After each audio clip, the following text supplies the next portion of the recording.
Hello friend, तो कैसे हैं आप सभी। होप सो आप सभी अच्छे होंगे। मैं हूं पवन और आप देख रहे हैं इन्फो टेक्नो लाइव। तो फ्रेंड्स, आज की इस वाली वीडियो में हम आप लोगों को कंप्यूटर में टैली से रिलेटेड टॉपिक लेकर आए हैं, जो कि काफी इंपॉर्टेंट ऑप्शन होने वाली है। अगर आप वीडियो को देखना चाहते हैं तो आप पूरा जरूर से देखिएगा। अगर टैली में आप कुछ सीखना चाहते हैं तो वीडियो को पूरा जरूर से देखिएगा। हो सके तो चैनल को सब्सक्राइब करके जरूर से रख लें, क्योंकि हम ऐसे कंप्यूटर से रिलेटेड टॉपिक लेकर आते रहते हैं।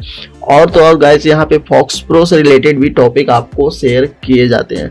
लेकिन अभी फिलहाल बहुत सारे टॉपिक्स आपको ऑलरेडी दे चुके हैं, यहाँ तक कि आपको उसका सॉफ्टवेयर भी कैसे डाउनलोड करना है वो सारी चीजें भी हम शेयर कर चुके हैं। तो वो भी आपको इसमें आपको प्ले लिस्ट में मिल जाएगा। इसका फॉक्स प्रो ट्यूटोरियल का ग्रुप आप वहां से भी देख सकते हैं, ठीक है। लेकिन फिलहाल हम टैली का बात कर रहे हैं, तो टैली पे हम यहाँ पे track additional cost of purchase का जो ऑप्शन है हम इसमें क्लियर करने वाले हैं। तो वीडियो को पूरा जरूर से देखिएगा, ये काफी इंपॉर्टेंट ऑप्शन हो जाती है अगर आप वीडियो को देखते हैं तो, ठीक है। तो चलिए हम चलते हैं कंप्यूटर के स्क्रीन पर और आपको दिखाते हैं। तो फ्रेंड्स, जैसे कि आप लोग देख पा रहे होंगे, हम कंप्यूटर के स्क्रीन पर आ चुके हैं और यहाँ पर टैली का स्क्रीन आपको सामने दिख रहा होगा। तो अभी हम क्या करेंगे, सबसे पहले हम चलेंगे अकाउंटिंग वाउचर में, ठीक है। तो अकाउंटिंग वाउचर में जाते ही हम परचेज एंट्री देखेंगे। देखिए, ये जो टॉपिक है ये काफी इंपॉर्टेंट हो जाती है अगर आप इस पे कोई एडिशनल चार्ज जोड़ना चाहते हैं। लाइक अगर आप कोई सामान परचेज कर रहे हैं, आपकी कंपनी से कोई सामान खरीदा जा रहा है, तो आप कहीं से कोई सामान मंगा रहे हैं और वो जो है एडिशनल वगैरह चार्ज कर रहा है, जैसे लाइक डिलीवरी चार्ज हो गया, ट्रांसपोर्टेशन चार्ज हो गया, ये सारी चीजें वो चार्ज कर रहा है, ऊपर से लग रहा है आइटम जो प्रोडक्ट खरीदे उसके ऊपर से। लेकिन ये आपके बिल पर प्रिंट नहीं होता है, ठीक है। नॉर्मली आप जब लेते हैं तो ये नॉर्मली प्रिंट नहीं होता, लेकिन आपको एडिशनल चार्ज जोड़ना है गाइस, तो उसका डिटेल्स भी आपको रखना पड़ेगा, देखना पड़ेगा। तो आप उसको कैसे रख सकते हैं, यही हम आपको इस वाले वीडियोस में क्लियरली बताने वाले हैं। तो सबसे पहले हम यहाँ पे करेंगे क्या, आइटम्स को परचेज करेंगे। तो देखिए, परचेज करना है तो हम यहाँ पे नॉर्मली कर सकते हैं कैश में, या फिर जो भी पर्सन है, जो भी कंपनी है वहां पे आप चुन सकते हैं, ठीक है। एक्सेप्ट कर लिए, माई एंटरप्राइजेस करके कोई कंपनी है, वो हमसे सामान हम उससे सामान खरीद रहे हैं, ठीक है। अब यहाँ पे देखेंगे कि हम कौन सा प्रोडक्ट खरीद रहे हैं और हम यहाँ पे चुन लेंगे, ठीक है। तो हम एक प्रोडक्ट चलिए मान के चलिए खरीदते हैं, ये 3S प्राइम है, हम इसको परचेज कर लेते हैं। ईयरफोन वाले जो गोडाउन्स हैं हम उसमें परचेज करके रख लेंगे, एक सिंगल क्वांटिटी में खरीदते हैं। अगर डिस्काउंट वगैरह है तो आप यहाँ पे डाल सकते हैं, जितना परसेंट 1 2 3 जो भी यहाँ पे डाल सकते हैं, अपने अकॉर्डिंग जरूरत है तो डाल सकते हैं, नहीं है तो कोई इशू नहीं, खुद छोड़ सकते हैं उसको, ठीक है। आप यहाँ तक आइए और एक एंटर खाली कर दीजिए, ठीक है। ये प्रोडक्ट आप जो आइटम्स खरीदना चाहते हैं वो यहाँ पे एंट्री कर लीजिए। उसके बाद नीचे आइए, जैसे अभी हम नीचे आए हुए हैं। अब आपको कीबोर्ड से अल्ट के साथ आई प्रेस करना है। एडिशनल चार्ज जोड़ने के लिए आपको यहाँ अल्ट के साथ आई को प्रेस करना है। तो हम यहाँ अल्ट के साथ आई प्रेस करेंगे तो आप मेरा माउस पॉइंटर देखिए, ये जो अकाउंटिंग इनवॉइस है ये मोड ले लेगा, चेंज कर देगा आइटम इनवॉइस, ठीक है। आपको इस मोड में आके आपको सबसे पहले नीचे आना है और यहाँ पे जो जो चार्ज लग रहे हैं आपको पहले से यहाँ पे उसका लेजर बना कर रखना होगा। लेजर आप जैसे बनाते हैं वैसे ही बनाना होगा, जैसे हमने यहाँ पे ट्रांसपोर्टेशन चार्ज का बनाकर रखा है, ठीक है। इसको हमने डायरेक्ट एक्सपेंस में डाल दिया था, ये डायरेक्ट खर्च है। अब यहाँ पे जो ट्रांसपोर्टिंग चार्ज है हम यहाँ पे लिख देते हैं 540 रुपए, ये मेरा एक्स्ट्रा मतलब एक्स्ट्रा खर्च हो रहा है ट्रांसपोर्टेशन चार्ज का, ठीक है। अब हम यहाँ पे नीचे आ गए और वापस हम मोड चेंज कर देंगे, यानी वापस से हम अल्ट के साथ आई को प्रेस कर देंगे। तो हम फिर से अल्ट के साथ आई प्रेस कर रहे हैं। तो आप देख सकते हैं यहाँ पे जो लेनोवो 3S प्राइम हमने प्रोडक्ट चुना था वो 25,000 का था, और 25,000 यहाँ पे ट्रांसपोर्टेशन चार्ज नीचे आपको दिख रहा होगा। ट्रांसपोर्टेशन चार्ज जो है 540 रुपए एडिशनल होके नीचे की ओर देखेंगे तो टोटल प्राइस जो इसका आ रहा है, टोटल बिल जो इसका आ रहा है 25,540 का, आप देख सकते हैं यहाँ पे नीचे आपको दिख रहा होगा। अब हम इसको कंट्रोल ए से एक्सेप्ट भी कर सकते हैं, या फिर आप इंटर मार के वापस इंटर मारते हुए भी जा सकते हैं, ठीक है। तो हमने कंट्रोल ए डायरेक्ट एक्सेप्ट कर लिया है। अब हम यहां से बैक करते हैं, ठीक है, बैक कर रहे हैं। अब इसको हम देखेंगे कैसे, तो देखने के लिए आपको डिस्प्ले में चले आना है। डिस्प्ले में, स्टेटमेंट ऑफ इन्वेंट्री में, उसके बाद स्टॉक क्वेरी जो है, स्टॉक क्वेरी में या फिर स्टॉक समरी भी हो सकता है, आप देख लीजिएगा। लेनोवो 3S प्राइम हमने खरीदा था, तो हम यहाँ पे चुन लेंगे। जो एंट्री आपने परचेज में लिया था वो एंट्री आपको यहाँ पे सेलेक्ट कर लेना। जैसे सिंगल पीस हमने खरीदा था ना, तो सिंगल पीस के लिए माई इंटरप्राइजेस पे जो है उसे खरीदा था। तो आप देख सकते हैं यहाँ पे ये रहा उसका एंट्रीज किया हुआ डिस्प्ले। ठीक है, तो हमने यहाँ पे उसको डिस्प्ले करके भी दिखा दिया। अब इसको अगर बिल बनाना है तो बिल बनाने के लिए भी हम एक अलग से वीडियो लेकर आएंगे। ठीक है, उसको हम अलग से बताएंगे कि कैसे बिल बनाना है। तो ये हो गया परचेजिंग का। तो अभी हम देखते हैं, क्या देखें, बैलेंस शीट में अल्ट F1। तो अभी फिलहाल तो ये माइनस में चल रहा है। तो माइनस में जब चल रहा है तो हम क्या करेंगे, फिलहाल हम वो एंट्री अब डिलीट कर देते हैं, माइनस में नहीं रखना है ना, उसको हम डिलीट कर देते हैं। यही है ना परचेज, इसको हम डिलीट कर देते हैं। ठीक है, एंट्रीज हम डिलीट कर दिए। तो अब ये प्लस में आ गया होगा।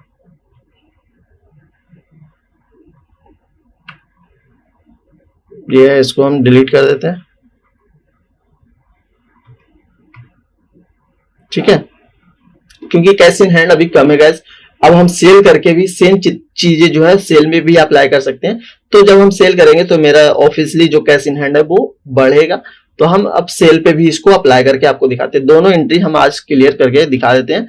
तो चलिए हम चलते हैं सेल एंट्री में। तो ये परचेज एंट्री बता दी आपको करके। अब सेल पे चलते हैं। यहाँ पे कैसे वैसे ही करना है, जैसे अभी बताया वैसे ही करना है सेल। अभी हम देखिए इसमें 3-4 प्रोडक्ट को हम सेल करेंगे, क्योंकि बहुत कम है ना, बहुत इसमें सिर्फ परचेजिंग हुआ है, सेल हुआ ही नहीं है। तो आज हम करने वाले हैं सेल, वो भी विथ डिलीवरी चार्ज का। ठीक है, तो यहाँ पे हम जो सबसे ज्यादा प्रोडक्ट है ईयरफोन है, तो यहाँ कैश की है ना। हाँ चलिए कैश ही रखते हैं, क्योंकि कैश बढ़ाना भी तो चाहिए ना। तो हम यहाँ पे वीवो मोबाइल गोडाउंस जो है, यहाँ पे 50 पीसेस है, सॉरी गोडाउंस, ठीक है, वीवो मोबाइल गोडाउंस 50 पीसेस है। इसमें हम 40 पीस सेल कर देते हैं। इसमें 2100 रुपया के हिसाब से हम सेल करते हैं टोटल। ठीक है, अगर डिस्काउंट की बात रही तो डिस्काउंट हम इसमें नहीं देंगे। ठीक है, और भी कोई गोडाउन से इसको सेल करना है इस प्रोडक्ट को, तो हम एक वीवो ईयरफोन गोडाउंस जो है उससे हम 20 पीस सेल कर रहे हैं, वही रेट के हिसाब से। ठीक है, और भी कोई इससे, तो मेन लोकेशन में जो है उतना ही रहने देते हैं, इंडो पे लिस्ट मारते हैं। ये हो गया ईयरफोन 2S का। ठीक है, अब हम नेक्स्ट प्रोडक्ट हम निम्बो प्लस जो क्लीनर्स आया था ना, खैर उसको छोड़ के हम मोबाइल एक पर सेल करते हैं। ये मोबाइल हम मेन लोकेशन से एक पीस 26,000 रेट वही रखते हैं। इसको हम करते हैं एक्सेप्ट, और भी ले लेते हैं अभी। ठीक है, ये Vivo T4 Pro है। इसको हम Vivo मोबाइल गोडाउन से परचेज सेल कर रहे हैं, 2 पीस सेल कर रहे हैं। इसका दाम बढ़ गया है, 26,000 हो गया। ठीक है, तो हम यहाँ पे 26,000 डाल देंगे। अभी हम यहाँ पे ये सब प्रोडक्ट का जो हमें डिलीवरी चार्ज या फिर ट्रांसपोर्टेशन चार्ज बोल सकते हैं, आपका जो भी चार्ज लगेगा वो यहाँ पे इंक्लूड कर सकते हैं। कैसे करना है आपको बता ही दिए हैं। तो अल्ट के साथ आई करेंगे, और जो सेल में है वो सेल में हम एंट्री कर देंगे। ठीक है, हम यहाँ पे ट्रांसपोर्टेशन चार्ज जोड़ लेते हैं, इसको 1800 रुपया। ठीक है, और भी कोई चार्ज अगर जोड़ना होगा तो यहाँ पे लेजर उसका बना सकते हैं। ठीक है, अगर नहीं जोड़ना है तो आप इससे बाहर निकल सकते हैं, हमें बनाना नहीं है। अब हम यहाँ पे अल्ट आई करके वापस रिटर्न जाएंगे। आ गए हैं। अब देखिए यहाँ पे 1800 प्लस करके यहाँ पे अमाउंट जोड़ दिया है, मतलब कि यहाँ पे यहाँ तक कि आपको 2,04,000 रुपया बन रहा है।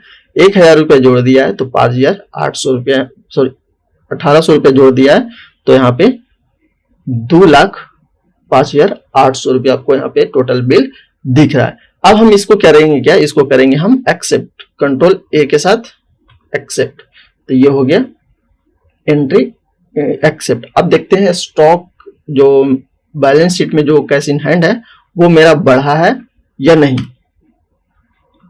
तो देखिएगा यहाँ पे कैश इन हैंड मेरा 2,22,900 रुपया मतलब कि जो है वो बढ़ गया है। ठीक है, अब इसको चेक करना होगा तो वैसे ही डिस्प्ले में जाना है, स्टेटमेंट ऑफ इन्वेंट्री में चले जाना है, उसके बाद स्टॉक क्वेरी आपको दिखेगा। जो जो आइटम्स परचेज किए थे, सॉरी सेल किए थे, वो आइटम आप यहाँ पे देख सकते हैं। सेलिंग में आपको मिल जाएगा 60 पीसेस यहाँ सेल हुआ है ना, यही होगा, देखिए सब है ना, यहाँ पे आपको डिटेल्स मिल जाएगा। तो आपको यहाँ पे मैंने परचेजिंग भी बता दिया, एंट्री सेलिंग भी बता दिया, एडिशनल चार्ज कैसे जोड़ना है वो भी मैंने आपको इसमें भी क्लियर कर दिया। तो आप लोग बताइए कि आप लोग चैनल को सब्सक्राइब क्यों नहीं करते हैं फिर? तो जब मैं इतनी इंपॉर्टेंट, इतनी जो है मेन टॉपिक आप लोग के साथ शेयर करता हूं, तो आप लोग सब्सक्राइब क्यों नहीं करते? जाके सब्सक्राइब कीजिए चैनल को। आप लोग का कमेंट बहुत कम आता है, तो कमेंट जरूर से किया कीजिए, क्योंकि कमेंट काफी इंपॉर्टेंट हो जाता है इस वीडियोस के, या फिर आप जो वीडियो देखते हैं उसके अकॉर्डिंग आपको कमेंट करना ही चाहिए, हमें जहां तक की लगता है। तो आप कमेंट करना भी जरूरी समझिए इसको, ठीक है। तो ये था आज का टॉपिक और आज हमने बता दिया, लेकिन एक चीज और इसमें ऐड करना चाहूंगा, वीडियो अगर पूरा देख रहे हैं तो ही आप समझ पाइएगा, क्योंकि ये हमने लास्ट में इस चीज को क्लियर कर रहा हूं। अगर इन केस वाउचर में गए, अगर इन केस आपको ये अकाउंटिंग इनवॉइस नहीं मिल रहा है तो आप क्या करेंगे? तो आप यहाँ पे आपको कॉन्फ़िगर करना पड़ेगा। जैसे अकाउंटिंग वाउचर में गए, F11 का F2 में गए, आपको जो है यहाँ पर इसको यस कर देना है। अब बोलेंगे कि हमने तो नो कर रखा था, फिर वापस से ये एंट्री कैसे हो रहा था? क्योंकि गाइस हमने पहले ही इसको यस करके बहुत सारे एंट्रीज कर चुके थे, इसलिए अभी हम यहाँ पे नो करके आप लोगों को दिखा रहे थे, ठीक है। तो नो में भी वो एंट्री हो जाती है, अगर नहीं हो तो आप यस करके आप इसको कर सकते हैं एंट्री को, ठीक है। तो बाकी आप लोग को यह टॉपिक कैसा लगा है कमेंट सेक्शन में बताइए। हो सके तो चैनल को सब्सक्राइब करके वीडियो को लाइक कर दीजिएगा। तो चलिए हम मिलते हैं फिर किसी नेक्स्ट वीडियो में, नेक्स्ट टॉपिक पे। तब तक अपना ख्याल रखिएगा। Take care, bye bye.